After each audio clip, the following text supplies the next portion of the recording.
Till former U.S. President John Tyler joined the Confederates in the American Civil War.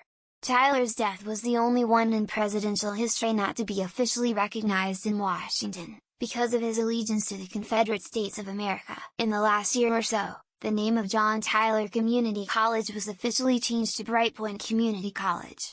Throughout the country, the process of renaming schools, streets and federal facilities continues. The school placed new signs outside the school, visible from the interstate nearby. For those from outside the region, and not hearing the ongoing discussion, it may have been their first glimpse at this new name. Many years ago I'd viewed an exhibit at the Hoover Presidential Library which had personal artifacts from all of the presidents, including John Adams's baby rattle and a slice of spice cake from Grover Cleveland's wedding. John Tyler's artifact was his death mask, which had been smashed in half by Union soldiers after coming across his estate during the Civil War. Fathered the most children of any U.S. president at 15. Had his last when he was 70. 2 wives, 8 and 7 apiece. Generally regarded as a mid-president, but libertarians love him. Decided to choose the state over the Union. But the best piece of trivia is he's the only president not buried under full honors.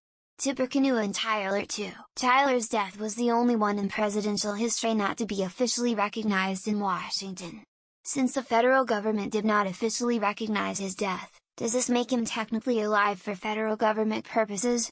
Dude is gonna be charged with failure to file income tax returns. Yeah, he was elected to the Confederate House of Representatives, but died before he could be sworn in. Fucking traitor who probably shouldn't have ever been president in the first place, but set the precedent of taking over a dead president's term. He was old as shit when the war started, and apparently he wanted a quiet funeral, but of course Jefferson Davis made it a big event at Hollywood Cemetery. Propaganda to make it seem like the founding fathers would have wanted them to secede. He's buried like 20 feet from James Monroe near me. Monroe's tomb is much cooler. Tyler's feels like an afterthought. He's nowhere near the Confederate section of the same burial ground. Interestingly enough, his grandson just died. Yes, you read that correctly. It's a pretty wild story. Does this mean that according to Washington John Tyler is alive and well somewhere, just pretending to be dead? Maybe this is all an insurance ploy or something. He also didn't get a presidential funeral in the Confederacy because he was only president of the USA, not the CSA of course. Kinda the worst of both worlds. Tyler's death was the only one in presidential history not to be officially recognized in Washington. Well, in a few years, Donnie might break that streak. President Tyler's grandson is still alive.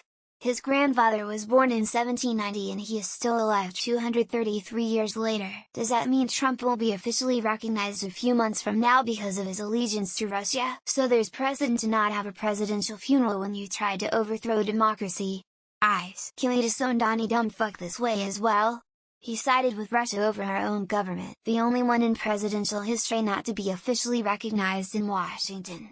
So far, so when traitor Trump dies in prison, after a long life, he will be treated the same. Well, just figured out why they renamed the local community college a few years back. Isn't he also the only US president to not be buried beneath the American flag? It wasn't his allegiance to the Confederacy, it was his allegiance to a state. Let me guess, Trump's won't be recognized either for his allegiance to Russia. Might be getting something similar when the orange one finally strokes out. He is the only former president buried under the flag of a foreign nation. Great, so there is a precedent to ignore Trump when he dies in jail. Also, only active president to be disowned by their own political party. I hope he's not the last former president to not be recognized though. One of the US VIPs even fought on the side of the Confederates. Oh, you mean Trump is gonna be second in something?